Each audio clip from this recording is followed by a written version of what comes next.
Guys, magbabakbakan mamaya ang Hinebra at ang Talk and Text. Misyon ng Gin Kings na magdire-diretso ang kanilang panalo upang lumapit pa sa hinahangad na number 2 position sa team standings. Samantala may mga Hinebra haters na parang nasa talampakan ng utak. Ngawa ng ngawa nang di nag-iisip at di alam ang kanilang sinasabi. Pag-uusapan po natin yan, pero bago ang lahat ay maglalambing po ako sa inyo na isubscribe ninyo itong ating channel at kung di masyadong makakaabala ay i-like at paki-share na rin ninyo. Malaking bagay po yan sa aming mga vlogger. Maraming salamat. Mga ka-Republic, parehong galing sa tigdalawang magkasunod na panalo ang Barangay Hinebra at ang Talk and Text. At mamayang alas 7:30 ng gabi, may magkatulad na misyon ang magkalabang team.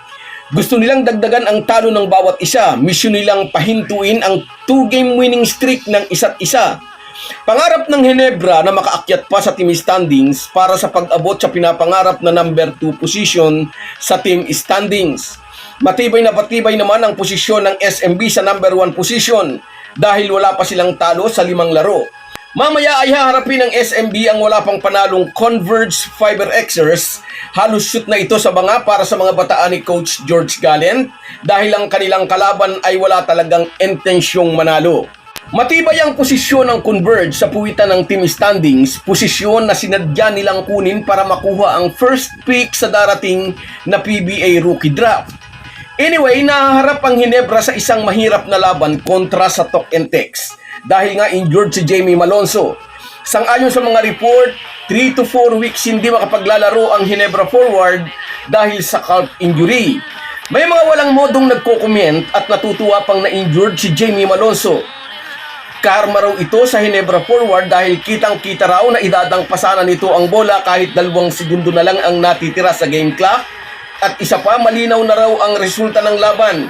Well ahead ang Hinebra. Pero bakit daw idadang pa ni Jamie Malonzo? Kung kay Tincon daw iyon gagawin ng ibang player, ay tiyak na magngingit-ngit sa galit ang Hinebra coach.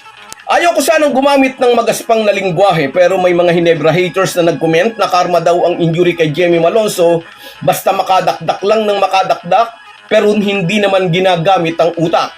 Kung mayroon nga ba silang utak? Sa elimination ng bawat conference, bawat puntos ay mahalaga dahil kung magkakaroon ng tie o triple tie sa team standings ay gagamitin ang quotient system.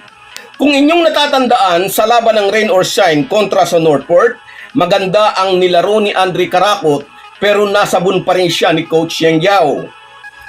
Kasi nga sa mga dying seconds ay hinayaan nilang maka-score ng 4 na puntos ang Northport na trim ang lead ng ROS. At galit na galit nga si CYG. Kasi nga raw ay pinag-usapan na nila yon na mahalaga ang bawat puntos dahil baka nga raw kailanganin nila pag ginamit ang quotient system. Yun din ang gustong gawin sana ni Jamie Malonzo bago siya na injury. Kaya nga kayong mga haters, huwag basta ngawa ng ngawa. Hindi masamang gamitin ang utak kung mayroon kayong utak. Pasensya na sa magaspang na lingwahe pero nakakapuno na rin ang mga Hinebra haters na nasa talampakan ang utak. Katulad nung isang maglalagari raw ng lieg pag nanalo ang Hinebra. Mag-EFB live pa raw siya pero hanggang ngayon buhay pa rin. Inuulit ko, pasensya na po sa maanghang na lingwahe. Anyways, magkakasubukan nga mamaya ang Hinebra at Talk and Text. Dahil injured si Jamie Malonzo, asahan na madadagdagan ng minutes ni Stanley Pringle. 37 or 38 si Stan Daman pero nakikita natin kondisyong-kondisyon siya at bumabalik ang dati niyang laruan. Aasahan din ni Coach Tincon si Maverick Ahanmisi upang tapatan ang bilis ng mga guard ng TNT. Magiging number 1 problem ng Hinebra ang sharpshooter na si Calvin Octana at si RR Pugoy na lately ay nagpuproduce ng good numbers. Ngunit huwag kalimutan, andyan naman si Scottie Thompson na tumuhog ng 2 magkasunod na panalo ang Hinebra mula nang bumalik from his back injury. Asahan na magpapalitan sa 1 and 2 position sina Thompson at Pringle o kaya si Ahanmisi at si L.A. Tenorio habang masusubukang muli ang shooting ni Ralph.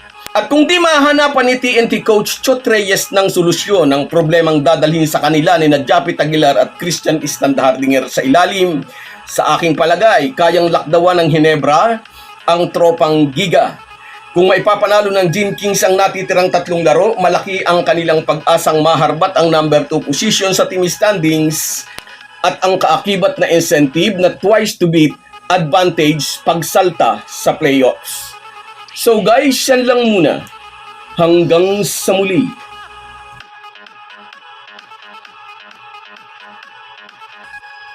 Kung wala po kayong mga viewers namin ay walang magtatagumpay na vlogger. Kaya salamat po sa inyong panunood. Rubin Dolor, shout out sa iyo kabayan. Kumusta ka na rin? Shout out din sa iyo Erwin Santiago. Oo nga, kailangan manalo tayo mamaya. Shout out din sa iyo Juan Suliege. Yan ang gusto ko. Buo ang loob. Kayang-kaya yan. Shout out Josie Casilaw, laban lang, NSD tayo. Shout out din sa iyo RG Labutong, sana gagawin ng lahat para manalo. Shout out kabayan Efren Mendoza, manalo matalo, Ginebra tayo. Walang iwanan at sa iyo Virgilio Martinez, hopefully sana nga manalo mamaya. Mercedes Espeleta, salamat po sa tiwala. Sa iyo rin Carlos Kayanan kabayan, salamat sa panonood. Lagi kang nariyan. Rino Baral, yes, focus sa laro. At sa iyo Rosemary Juan at kay Bia, shout out sa inyo. Salamat sa inyong lahat.